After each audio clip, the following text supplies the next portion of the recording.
Aku di sini berfirman, wa'adallahu alladziina aamanu minkum. Nah, ini tadi kan sebutkan bahwa langit baru atau bumi baru ataupun langit baru itu, di mana langit baru dijelaskan oleh Huzur itu ataupun oleh Masih Masyarakat itu sebagai dibukanya khazanah-khazanah langit dalam Al-Quran ini yang terbuka kepada umat manusia, dan itu dibukakan oleh utusannya.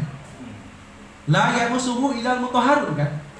Jadi Al-Quran ini tidak ada orang, tidak akan ada wujud yang dapat membuka khazanah-khazanah di dalamnya itu illal mutahharun, kecuali orang-orang yang disucikan Allah Subhanahu wa taala. Bukan orang yang berwudu, Pak. Ini orang-orang menerjemahkan ayat ini, tidak ada yang dapat menyentuh Al-Quran kecuali dengan wudu. Dari sisi artinya pun salah, Pak. Kalau disebutkan dalam Al-Quran itu la yamassuhu illal mutahharun, tidak ada yang dapat menyentuhnya kecuali orang yang wudu. Bukan itu, Pak, disebutkan dalam ayat tersebut.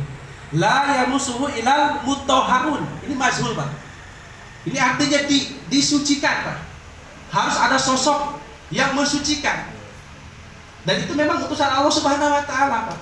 Makanya khazanah-khazanah langit tadi, bumi baru, langit baru. Langit baru maksudnya segala rahasia-rahasia ilahi dalam hal ini, dalam Al-Quran dan juga nubuatan Nabi Muhammad itu terbuka melalui utusannya, la yamassuhu illal mutahharun.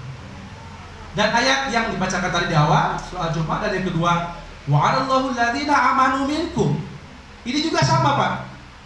Ayat ini banyak orang-orang yang tidak bisa membuka rahasia ayat ini.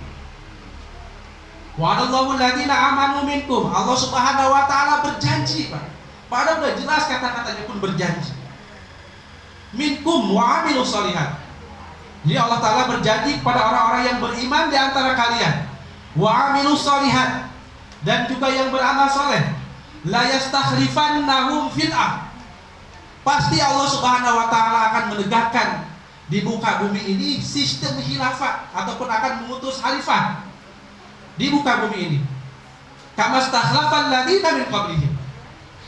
Sebagaimana Allah Subhanahu wa taala telah mengutus sistem khilafah ini ataupun setelah membangkitkan sistem khilafah ini pada zaman dahulu kala, ataupun pada zaman 1400 tahun yang lalu. Disampaikan oleh Pak Andi tadi, ada Khulafaur Rasyidin. Kan itu bukan hanya sekedar tulisan sejarah masa lalu saja. Ini kalau kita kembalikan lagi pada ayat tadi surah An-Nur ayat 56, Allah Ta'ala berfirman apa? La yastakhlifannahum fil ardh. Bapak-bapak, ibu-ibu silakan kalau ada yang bisa membaca di internet atau sambil lihat HP, buka surah An-Nur ayat 56 ataupun 55 di sana. Di sini ada wa'adallahu alladziina aamanu minkum. Allah Ta'ala berjanji pertama, Pak. Berjanji kepada orang-orang yang beriman dan beramal soleh. Pertanyaannya, apakah orang-orang beriman dan beramal soleh itu masih ada atau tidak? Ada. Insya Allah Ta'ala masih ada. Maka oleh karena itu Allah Ta'ala itu berjanji. Dan selama ada orang-orang yang beriman dan juga beramal soleh, pasti janji Allah Ta'ala tidak akan berdusta dengan janjinya. Ditambah lagi dalam ayat berikutnya, la yastakhlifannahum. Ada kata istikhlaf. Aslinya masdarnya ataupun kata dasarnya itu istikhlaf dari kata khalafa. Tapi ditambahi dengan kata-kata lam dan juga nun. Lamnya lam taukid, nunnya juga nun taukid. Apa itu nun taukid, lam taukid itu? Lam ataupun nun yang menegaskan bahwa dalam kaidah bahasa itu kalau ada bertemu dengan lam yang tidak ada alif di depannya dan juga nun bersidah, itu sudah menegaskan pasti artinya, Pak. Tadi di awal Allah telah berjanji, ditambah lagi dengan kata-kata la yastakhlifannahum. 2 kali pula, Pak. Jadi kalau utusan ini ataupun kalau khalifatullah ini tidak ada, nauzubillah, summa nauzubillah, berarti Allah Subhanahu wa taala berdusta dengan kita semua. Yang disebut di sini adalah sebagai khalifatullah yang paling utama.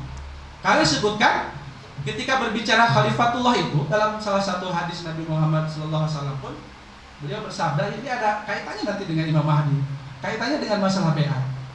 Disebutkan dalam hadis itu, wa idza ra'aitumuhu fabayyi'uhu walau habwan ala salji fa innahu khalifatullahil mahdi, kan gitu. Apabila kalian nanti sudah melihat Nabi yang disebut dalam surah Al-Jumu'ah akhir tadi, yaitu Imam Mahdi yang berpangkat sebagai Isa ibnu Maryam juga, Maka perintah Allah Ta'ala, perintah Nabi Muhammad apa? Wa idza ra'aitumuhu fabayyi'uhu, berbaiatlah kalian walau habwan ala salji. Sekiranya kamu ataupun kamu dalam kondisi susah kemudian harus merangkak di atas bukit salju, fa innahu khalifatullahil mahdi. Karena sesungguhnya itu adalah khalifah Allah. Kalau berbicara khalifah Allah itu apa, Pak? Ada khalifah Rasul, ada khalifatul Rasul, ada khalifatullah. Beda nggak? Beda. Khalifatullah itu pasti apa? Wakil Allah. Apa itu? Nabi. Kalau khalifatul Rasul itu adalah artinya adalah penerus, kan? Penerus dari Rasul itu.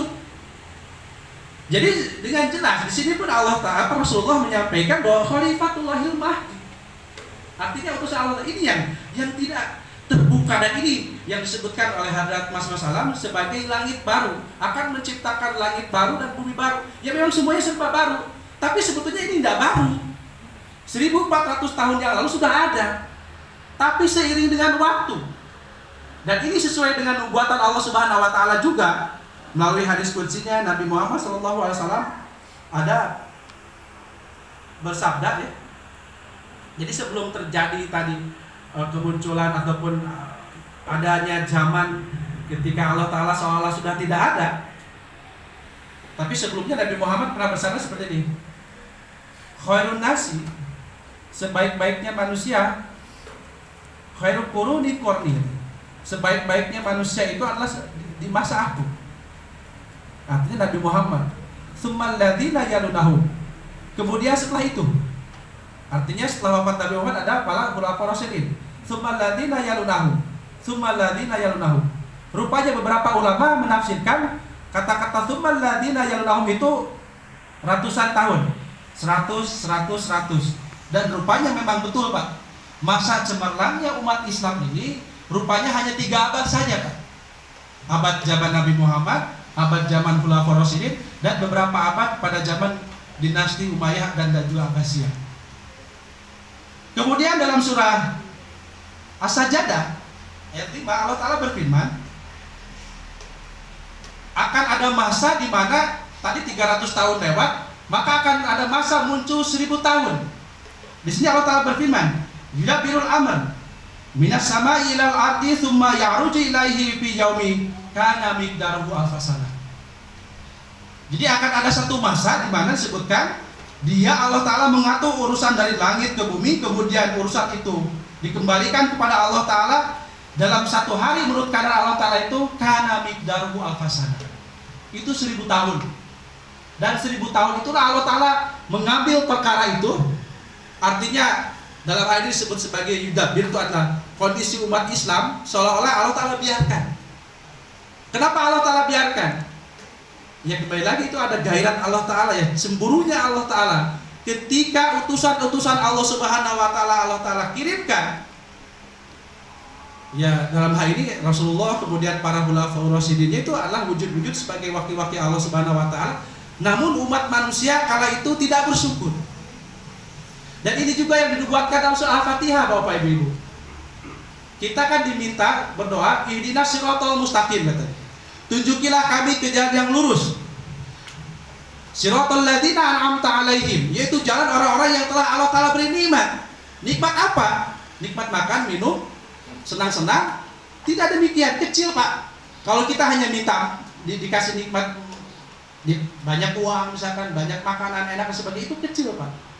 Tapi yang dimaksud di sini, nikmat yang Allah Ta'ala tegaskan di sini adalah nikmat di mana Allah Subhanahu Wa Ta'ala mengirimkan ataupun menganugerahkan kepada kita nikmat-nikmat yang khas.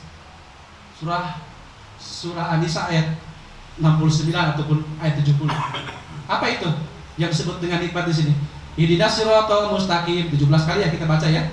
Kalau ditambah lagi dengan nawafil yang lainnya itu bisa 50 kali, Pak. Kita membaca ayat ini. Tunjukilah kami ke jalan yang lurus. Apa itu jalan yang lurus? Jalan yang orang-orang telah engkau beri nikmat atas mereka. Telah engkau beri nikmat atas mereka. Jadi Allah Ta'ala pernah memberikan nikmat ini kepada siapa? Ghairil maghdubi alaihim waladhdallin. Jangan sampai menjadi orang-orang yang ingkar kepada nikmat-nikmat Allah Subhanahu Wa Ta'ala ataupun kufur pada nikmat Allah Ta'ala. Ada 2 golongan di sini. Pertama al-maghdub, kedua ad-dhalin. Al-maghdub di sini adalah orang-orang yang Allah Ta'ala murkai. Kenapa dimurkai? Allah Ta'ala marah. Karena gairat Allah Ta'ala tadi, ketika mereka diutus utusan Allah Subhanahu wa Ta'ala, senantiasa mereka berusaha untuk membunuhnya. Dan itu diceritakan, itu semua berada pada di posisi tersebut ada di kaum Yahudi ataupun Bani Israil. Silakan Bapak-bapak baca sejarah.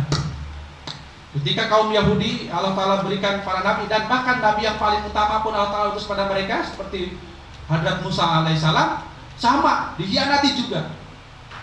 Diutus lagi para nabi penerusnya, sama juga, dan bahkan puncaknya sampai dengan Nabi Isa alaihissalam ditolak juga itu kan, dan bahkan disalibkan. Rupanya hal itu, Pak, kenapa doa ini harus kita sering baca? 300 ataupun jangankan berbicara 300, baru 30 tahun setelah Nabi Muhammad wafat saja terjadilah kemunduran Islam, dimulai dengan dibunuhnya ataupun disyahidkannya Hadrat Umar bin Khattab, Hadrat Utsman bin Affan, dan juga Ali. Sampai-sampai cucu Nabi Muhammad, cucu kesayangan Nabi Muhammad, Husain pun demikian dibunuhnya. Dan ini telah terjadi kemerosotan, dan itu ditandai dengan tadi orang-orang pada waktu itu sudah tidak lagi bersyukur. Dan itu terjadi, Pak, terulang lagi kepada Bani Israel, kepada umat Islam itu. Sehingga dalam hadis Nabi Muhammad itu, layatia ala nasi, katanya, akan datang satu masa pada umat Nabi Muhammad itu kama ata ala Bani Israel. Dahulu di Bani Israel datang, sama sejarahnya demikian, maka di zaman umat Nabi Muhammad pun akan demikian. Seperti sepasang sandal, katanya. Umat Islam, umat Bani Israel terpecah menjadi 72 golongan, umat Islam pun demikian 72 golongan. Tapi ada yang membedakan, illa millatahu wahidah, akan ada satu jamaah. Siapa mereka? Ma'ana alaihi washabi. Di mana mereka itu adalah orang-orang yang seolah-olah Nabi Muhammad itu ada di tengah-tengah mereka, dan juga para sahabat pun ada di tengah-tengah mereka. Seperti apakah itu? Seperti kelompok-kelompok yang meneruskan kebiasaan ataupun sunnah Nabi Muhammad. Setelah Nabi Muhammad wafat, ada sistem khilafat. Maka saat ini pun, setelah kita mengimani Hadrat Mas SAW sebagai Khalifatullah, sebagai utusan Allah Ta'ala, maka berikutnya Allah Ta'ala menjanjikan, wa'adallahu alladhina amanu minkum wa amilus shalihat la yastakhlifannahum fil ardh. Allah Ta'ala menjanjikan kepada kita semua akan berdiri kembali, akan tegak kembali sistem khilafah. Jadi itu, Pak, ya. Kemudian yang kedua, kaitannya dengan tadi hazanah-hazanah langit yang tadinya tertutup dibukakan juga oleh para utusan Allah Ta'ala, dalam ini oleh Hadrat Masih Wasallam dan juga para halifahnya. Salah satu hadis Nabi Muhammad SAW yang terkenal tadi yang dibacakan juga oleh Pak Andi, ya. Di sini Rasulullah SAW menubuatkan. Ini tolong disimak, nanti saya ada kuis nanti. Saya sudah siapkan, ada beng-beng nih, Pak. Kalau bapak yang nggak suka yang lain, siap disimak, Pak. Jadi di sini Allah Subhanahu wa Ta'ala menubuatkan, ataupun Rasulullah SAW menubuatkan dalam salah satu hadisnya, takunu nubuwatu fikum ila ma sya'allah an takuna tsumma yarfa'aha idza sa'a. Jadi Allah Ta'ala, Rasulullah SAW menubuatkan tentang akan terjadinya 4 periode dalam umat Islam ini. Dan ini rupanya memang dibuka oleh kita, Pak. Orang lain ini paham membaca hadis ini tapi nggak ngerti juga khilafatu ala minhaji nubuwah itu nggak paham, Pak. Saya jelasin ya artinya ini. Takunu nubuwatu fikum ila ma sya'allah takuna tsumma yarfa'aha idza sa'a. Akan ada masa kenabian, yaitu Nabi Muhammad sallallahu alaihi wasallam. Kemudian hanya sekejap saja itu, tsumma yarfa'aha idza sa'a. Allah Ta'ala mengangkat kembali nikmat tersebut.